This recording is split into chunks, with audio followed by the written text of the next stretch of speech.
Have you ever wondered what happens when an empath, the one long known as gentle light, always forgiving, always yielding, always sacrificing, suddenly stops? When they no longer play the role of the eternal healer, but instead begin to use the very strategies the narcissist once imposed to keep them bound: silence, withdrawal, and the word no. At first, this may make some think the empath has turned cold, even cruel. But under Carl Jung's lens, this is not corruption, it is necessary rebalancing. Jung once said, whenever the ego lives too one-sidedly, the unconscious will rise to compensate. The empath has lived too long in the light, in giving, enduring, and self-sacrifice, and in doing so, they forgot the other half of themselves: strength, boundaries, and the right to be protected. When the shadow is named, the empath does not become evil, they become whole. Their silence is not punishment, but a declaration: I no longer play this game. Their withdrawal is not abandonment, but an act of self-care.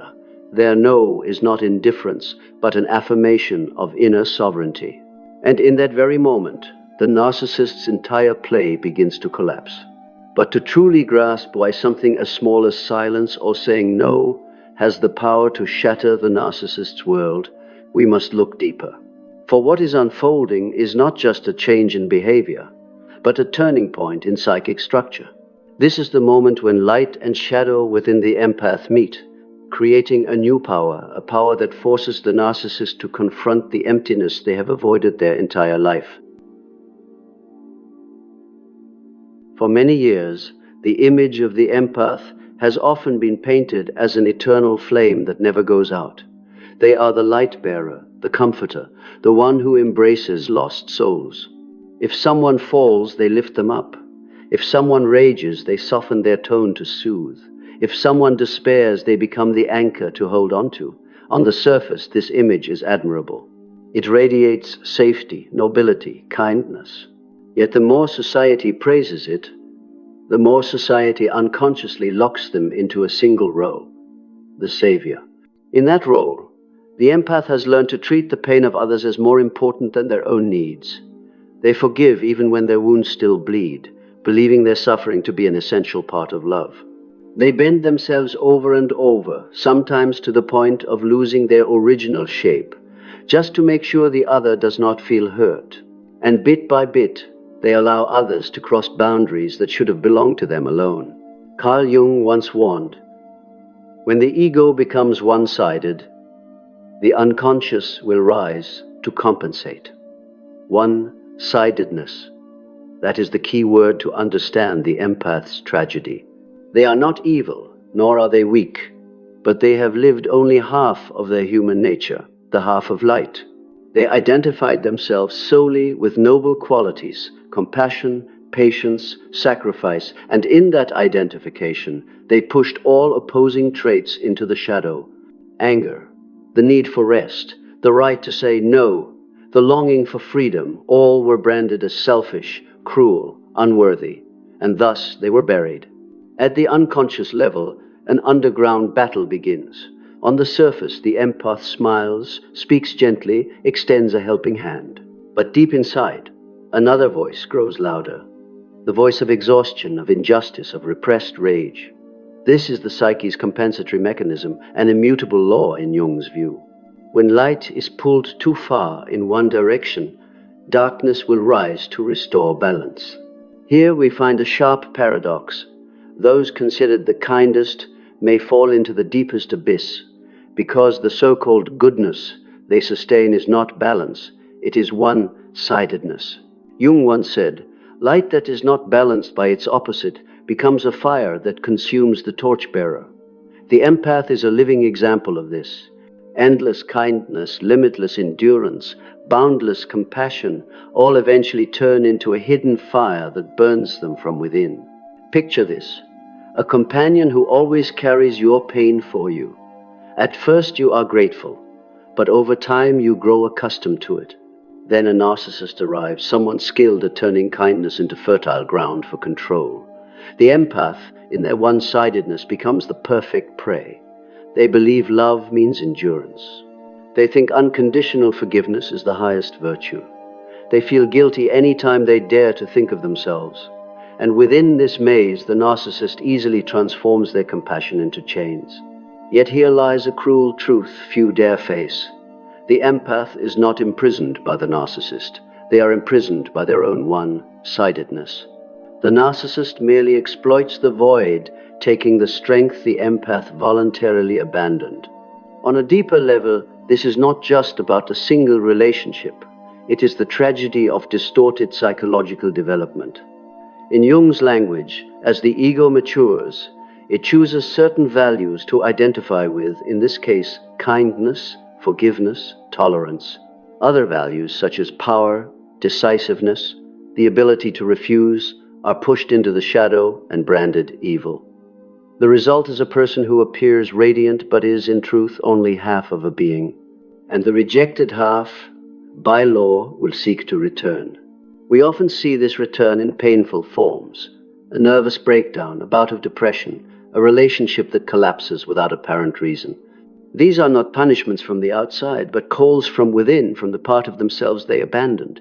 Thus, the empath's old role, the endless savior, is in reality a trap.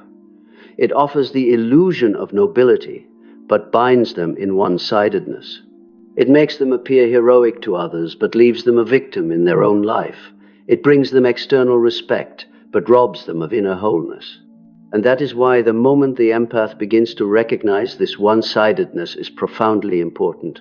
It is like the first crack in a prison wall. At first only a thin line of light, but gradually that light spreads, illuminating the entire structure. They come to see that true love is not infinite forgiveness, it is love with wisdom. A love that knows when to stop, when to refuse, when to withdraw, to preserve the self. Here we see Jung's philosophical logic come alive. He once wrote, "The psyche consists of two halves that together form a whole." The empath once lived with only one half, the half of light. But light, when not balanced by darkness, becomes a consuming fire. Saving others at all costs is, in truth, a betrayal of oneself. Boundless tolerance is, in truth, allowing others to invade the sacred territory of the soul. Unconditional forgiveness is not virtue. It is a form of self-destruction. Therefore, what is needed is not for the empath to stop loving, but for them to stop living one-sidedly. They must dare to look into their inner darkness, the place that holds healthy anger, the need for freedom, the longing to be protected. Only then do they step into a new chapter, one where compassion walks hand in hand with strength, and light is safeguarded by darkness. The old role, the endless savior, must collapse, not because it was wrong, but because it was incomplete. It was only half a person. And anyone who lives by only one half will sooner or later fall into the abyss of the other. Only when both halves are acknowledged can one become whole. If earlier we saw the dangerous one-sidedness of the empath, who lives only in light, now we witness a turning point, the moment the shadow rises. Jung once said, "One does not become enlightened by imagining figures of light, but by making the darkness conscious." This is not merely a philosophical suggestion, but a psychological law. For when a part of our nature is denied too long, it inevitably seeks to return. And that return is often as violent as a storm. For the empath, the darkness they rejected is not evil, it is power. In it lies healthy anger, the energy that guards boundaries. In it lies the desire for rest, the body's basic need. In it lies the voice of no, the minimal declaration of freedom. But for years, they branded these as selfish, cruel, unworthy, and so they pushed them down into the unconscious abyss. Then one day, when the body collapses, when the soul fractures, when relationships fall apart, the rejected part begins to knock. It may come in a strange dream where they scream "enough" into the narcissist's face. It may come in depression when the body can carry no more and forces them to lie down, unable to hold anyone else. It may come in a moment of piercing clarity when they look into the mirror and realize, "I have lost myself." Ice tour. This is the moment of compensation when the unconscious sends signals to pull the ego back into balance. The empath, once accustomed to bowing, must now lift their head. Once accustomed to smiling must now grow stern. Once accustomed to saying yes must now say no. At first glance, this change looks like a reversal of personality. The gentle one suddenly appears firm. The tolerant one suddenly sets boundaries. The patient one suddenly withdraws. But if observed closely, we see this is not distortion, it is return. Return to what was abandoned, return to the other half of the soul. When the shadow rises, the narcissist is the first to feel the shift. For their entire power game was built on a single assumption, that the empath will always respond according to the old pattern. They attack, the empath cries. They distort the truth, the empath rushes to defend. They withdraw, the empath chases. It is a pre-programmed dance. But when the empath's darkness is named, the dance breaks. Now the empath chooses silence. And that silence is no longer fear, but power. They choose withdrawal. And that withdrawal is no longer abandonment, but self-care. They choose to say no. And that no strikes like a hammer against the narcissist's castle of illusions. For the narcissist, such actions feel like cosmic betrayal. They spiral into panic, like an actor addicted to stage lights, suddenly watching them go dark, the audience leaving. No more reactions, no more supply, no more applause. And in that emptiness, they are forced to hear their own echo, the very thing they feared most. But at this very moment, a deeper truth is revealed. The empath does not become cruel, they become whole. The rising of the shadow does not make them evil, it gives them a new language of love. Before, their love was sacrifice to the point of self-destruction. Now, their love is guarded by boundaries, by resolve, by wisdom. Jung called this the activation of the transcendent function, when two opposing poles are held long enough for a third thing to emerge.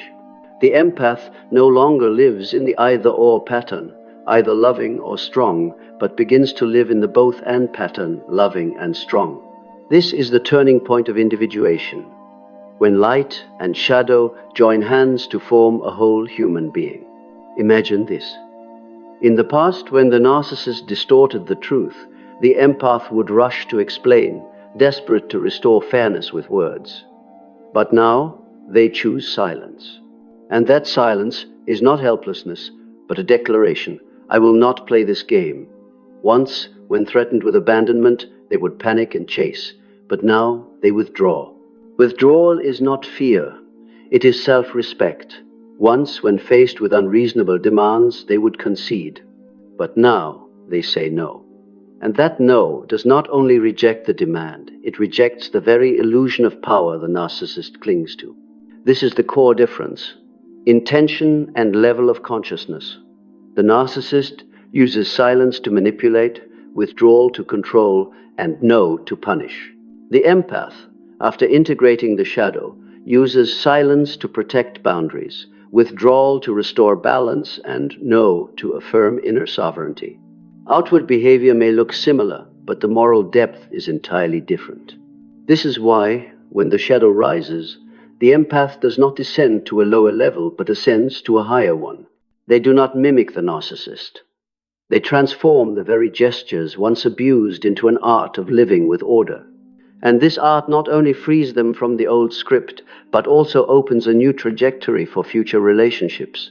Love that is warm but not clinging, connection that is deep but not dissolving, compassion that has boundaries. At the moment the shadow rises, the empath is no longer the one who bows, but the one who stands tall with eyes bright yet steady. And in that stance, the narcissist is forced for the first time to face the truth. Their power was never absolute. It only existed in the submission of others. When submission disappears, the throne collapses. In the process of psychological growth, there comes a moment Jung called the turning point of compensation, when what was once rejected returns not to destroy, but to restore order. For the empath, that moment arrives when they begin to use the very moves familiar to the narcissist: silence, withdrawal, and the word no. At first, this may sound paradoxical. After all, these tactics were the narcissist's weapons of manipulation: silence to punish, withdrawal to spark fear of abandonment, no to forced submission. But for the empath who has entered the process of individuation, these three actions take on an entirely different meaning. They are no longer tools of power games, but the language of inner freedom. 1. Silence. The end of the reactive dance. In the narcissist's hands, silence is an invisible whip.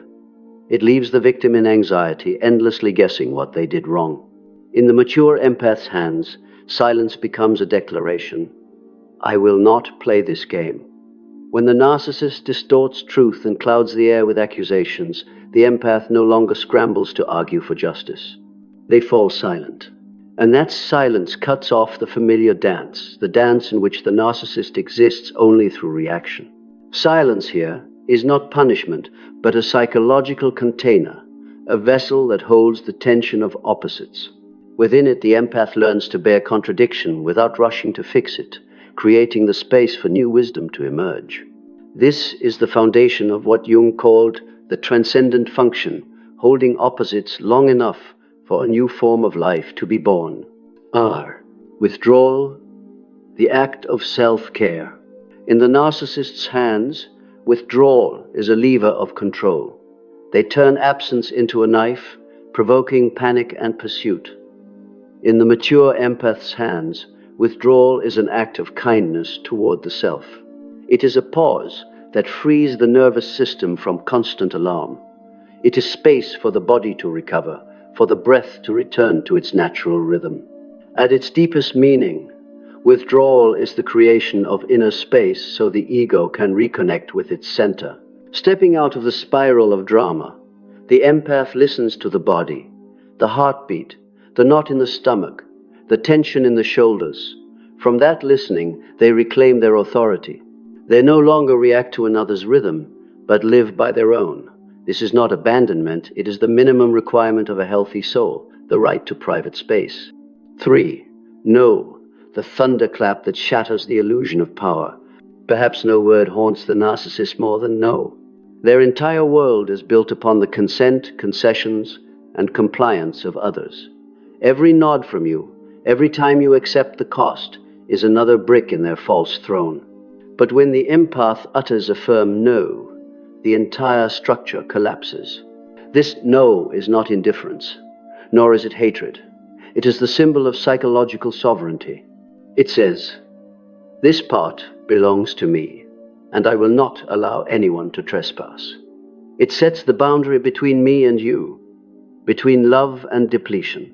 And for the narcissist, that no is a death sentence for their illusion of control. 4. The reverse effect. When these three gestures, silence, withdrawal, and no, appear together, they strike like hammers against the foundations of the narcissist's castle of illusion. The narcissist spirals into panic like an addict deprived of their drug. They may scream, play the victim, or search for a new source of supply. But deep down, it all comes from one truth. They have lost their central source of power, your reaction. Jung once said, "What is repressed becomes fate." The empath repressed their strength for too long, and it became a tragic fate in the narcissist's hands. But once they name that hidden shadow, fate is rewritten.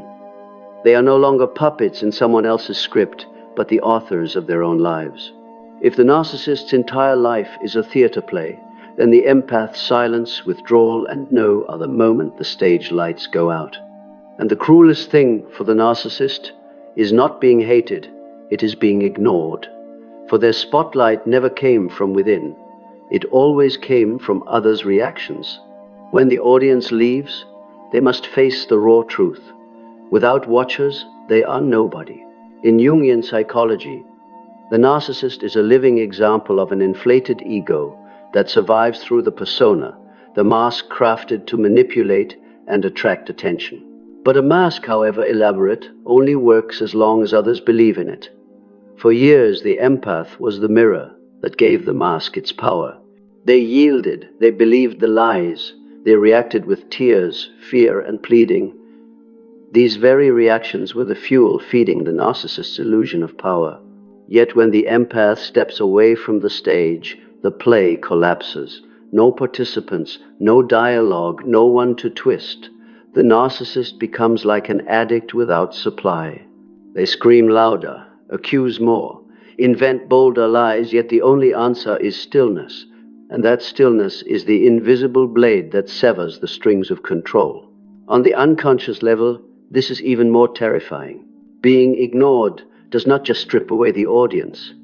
It forces the narcissist to hear the echo inside themselves, the echo they have avoided all their life. The cry of the abandoned child, the scream of emptiness, the moan of meaninglessness they tried to mask with control. When no one outside reacts, the inside becomes a prison. And here, the illusion shatters. Jung once said, "What is not made conscious returns as fate." The narcissist's fate is to face their rejected parts, weakness, dependency, fear, without anyone left to shield them. They may lash out, chase new supply, or perform as a victim to evoke pity, but all of it is thrashing in the collapse of the mask. The irony is sharp. The narcissists spent their life threatening others with the weapon of abandonment. But when the empath truly walks away, they realize that they themselves carry the deepest abandonment wound. And with no victim left to heal it for them, the wound resurfaces, raw and exposed. The collapse of illusion is not only the narcissist's tragedy, it is the prelude to the empath's freedom. For while one loses their lifeblood, the other breathes for the first time with their own lungs. The empath discovers they are no longer defined by another, no longer trapped in a false play. In leaving, they recover their wholeness, one who both loves and stops, who is both gentle and strong. Thus, the collapse of illusion is not merely the end of false power, it is the birth of a new order. An order where the empath no longer orbits around the narcissist's mask, but around the center of their own soul. The core distinction between the narcissist and the mature empath does not lie in outward behavior, but in intentionality, the silent motive, shaping the moral quality of every gesture. Both may use silence, but one wields it as an invisible whip to starve attention and force submission, while the other chooses silence as a container to end the reactive dance, allowing nervous systems to recover and truth to settle. Both may withdraw, but one avoids responsibility and manipulates with abandonment, while the other rebuilds boundaries to safeguard their minimum psychological safety. Both may say no, but one punishes while the other defines sovereignty, what belongs to me and what does not. Intentionality, in other words, is the inner compass that decides whether you are avoiding or being true to yourself, exploiting or restoring, dragging others into illusions of power, or bringing order back to its rightful axis. So do not rush to judge by the gesture, listen to the inner tone that accompanies it. If beneath the action lies a need to teach them a lesson, a thrill at their anxiety, or a desire to make them hurt as you once hurt, that is the intent of manipulation. But if your focus is preserving peace, clarifying boundaries, stopping the supply of chaos, and being willing to accept any outcome, even separation, for the sake of honesty with your own conscience, that is the intent of restoration. The signs are tangible. When guided by healthy intent, your body softens, heartbeat steadier, shoulders relax, sleep unbroken. Your language shifts from "you must" to "I choose," "I will," "I do not agree." When driven by manipulative intent, your body tightens, restless, anxious, obsessed with how the other will react. Your words slip into commands, ultimatums, or prolonged silences meant to teach them a lesson. Intent also reveals itself across the axis of time. Manipulation is always short-term. It hooks a reaction and then shifts shape. It works in the moment, but leaves an emptiness that demands a stronger dose. Restoration, by contrast, is steady and consistent. It honors the process, repeats boundaries through action rather than threats, and accepts loss as the price of health. A test of intent is this question: if the other person never changes, would I still hold this choice? If the answer is yes, you are standing on the ground of inner order. If not, you may be using boundaries as a lever of power. From this we see why behavior may look the same, yet the inner morality is entirely different. The same gesture, yet on one side it is escape, on the other it is return. On one side, exploitation, on the other, restoration.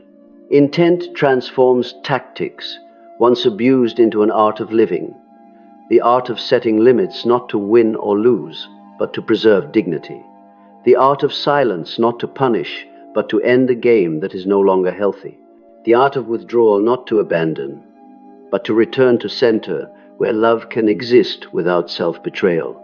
What occurs here is not imitation of the narcissist, but deep transformation. What was once used to control becomes a tool of liberation. Silence cuts the strings of reactivity, handing back ownership of feelings to you. What was once an instrument of enslavement becomes a symbol of freedom. Withdrawal opens space for clarity and self-care. What once forced you to bow now holds you upright. The simple word no shatters the illusion of power built on submission. This is where Jung's favorite metaphor of alchemy applies, raw material tactics. Passes through the fire of consciousness and the furnace of ethics to crystallize into a new quality, virtues with boundaries. No longer is there a naive light that burns its bearer, but a solid light, weighted by the counterbalance of shadow. This is the logic of individuation. The opposites cease their war and begin to connect in a higher form. When you can hold the tension of opposites long enough, love and stop, give and keep, open and close, the transcendent function activates, giving birth to a third thing, a way of living no longer either or, but both and. At this point, you step out of the drama triangle of victim, savior, persecutor. You no longer save to feel valuable, nor retaliate to feel strong. You stand at the center, calm, bounded, sovereign. Love itself is transfigured. Warm but not clinging, deep but not drowning, intimate yet breathing with space. For the narcissist, this new order is a sentence upon their illusion of domination. For you, it is the birth certificate of a mature, ethical life. In short, everything hinges on intent and level of awareness. If intent is power, then even silence, withdrawal, or no become weapons. If intent is truth, those same gestures become the art of restoring order. And when order returns, you no longer need anyone to affirm that you are right. You need only remain loyal to the compass within. That is the moment the empath ceases to be a victim, does not become a persecutor, but instead becomes a whole self, one who knows how to love and how to stop, how to open and how to protect, how to be gentle and how to be firm at the right time